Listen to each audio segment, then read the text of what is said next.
நண்பர்கள் அனைவருக்கும் வணக்கம். நான் உங்கள் வர்த்தனி. வழக்கத்துக்கு மாறா அதிகாலை 2 மணிக்கே என்னோட நாள் இன்றைக்கு தொடங்கிட்டது. இவ்வளவு சீக்கிரம் நான் எழுந்ததுக்கு காரணம், இன்றைக்கு என்னோட சித்திட மகன் திருமணம்.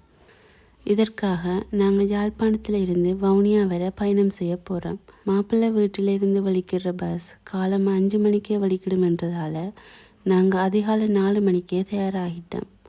ஊரே ஆழ்ந்த உறக்கத்தில் இருக்க எங்களோட பயணம் தொடங்கிச்சுது. அதிகாலை பயணங்களுக்கு என்றுமே ஒரு தனி அழகு இருக்குது.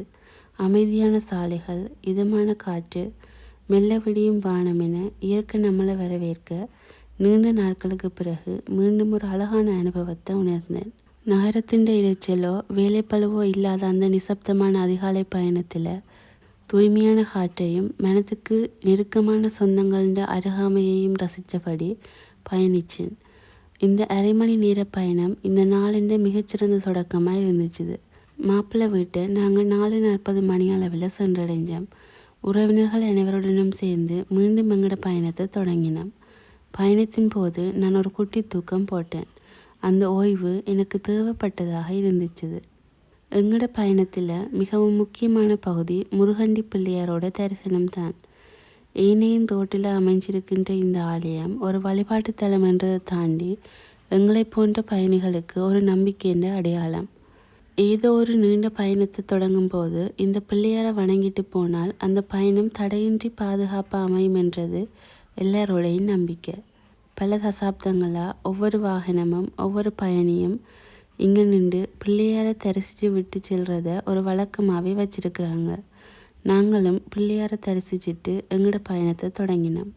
வவுனியாவை நோக்கிய இந்த பயணம் எனக்கு பல பழைய நினைவுகளை கொண்டு வந்தது. குறிப்பாக ஓமந்த பகுதியை கடக்கும்போது யுத்தம் முடிவடைந்த பிறகு முகாமிற்கு செல்றதுக்காக நாங்கள் ஓமந்தையில் பசியோடு தவிச்ச நாட்களும் சூழலும் என்னோட நினைவுக்கு வந்து போச்சு. வாழ்க்கையில் எவ்வளவு தூரம் முன்னேறி வந்து விட்டாலும் கடந்து வந்த அந்த போராட்டமான நாட்களை யாராலையும் அவ்வளவு எளிதில் மறந்துவிட முடியாது. அந்த நினைவுகள் எனக்கு வாழ்க்கையின் மதிப்பை இன்னும் ஆழமாக உணர வச்சிருக்கு.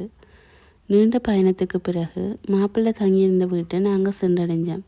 அங்கே ஒரு சிறிய கொண்டாட்டத்துக்கு பிறகு மாப்பிள்ளையை அழைச்சி கொண்டு மண்டபத்துக்கு புறப்பட்டோம். மண்டபத்தின் அந்த சூழலே ஒரு மாதிரி உற்சாகமாக இருந்தது. மங்கள இசையோட சுற்றமும் சூழ தாலி கட்டும் தருணமும் நிகழ்ந்தது. பார்க்குறதுக்கு ரொம்ப நெகிழ்ச்சியாக இருந்துச்சுது. நீண்ட நாட்களுக்கு பிறகு ஒரு முழுமையான திருமண நிகழ்வை நேரில் பார்த்தது மனதில் ஒரு வகை நல்ல உணர்வை ஏற்படுத்தினது. விருந்து, உறவினர் வருகை, சிரிப்பு, சந்தோஷம் என அனைத்தையும் அனுபவித்து அந்த விழாவை நிறைவு செய்தோம். பிறகு வவுனியாவில் இருக்கிற குருமங்காடு என்ற இடத்துக்கு சென்று என்னோட அம்மாவினுடைய அத்தையை சந்தித்தோம். சின்ன வயதில் நான் இங்கே நிறைய தினம் போயிருக்கிறேன்.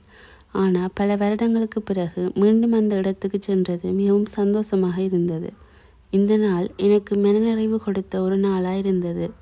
இப்பொழுதெல்லாம் வேலை, படிப்பு, வாழ்க்கை பொறுப்புகள் என்று எல்லாருமே பிஸியாக இருக்கிறோம். இதனால் சொந்தக்காரர்களை அடிக்கடி சந்திக்கிற வாய்ப்பு கிடைக்கிறதில்ல. ஆனால் இப்படி ஒரு குடும்ப விழாவில் எல்லோரும் ஒன்றாக சேர்ந்து சிரித்து பேசிக்கொண்டு பழைய நினைவுகளை பகிர்ந்து கொள்வது மனதிற்கு ஒரு தனி சந்தோஷத்தை தருது. இப்படிப்பட்ட தருணங்கள் தான் வாழ்க்கையில் என்றுமே நினைவில் இருக்கிற அழகான நினைவுகளாக மாறிவிடுகின்றன. இப்போ உங்களிடம் ஒரு கேள்வி.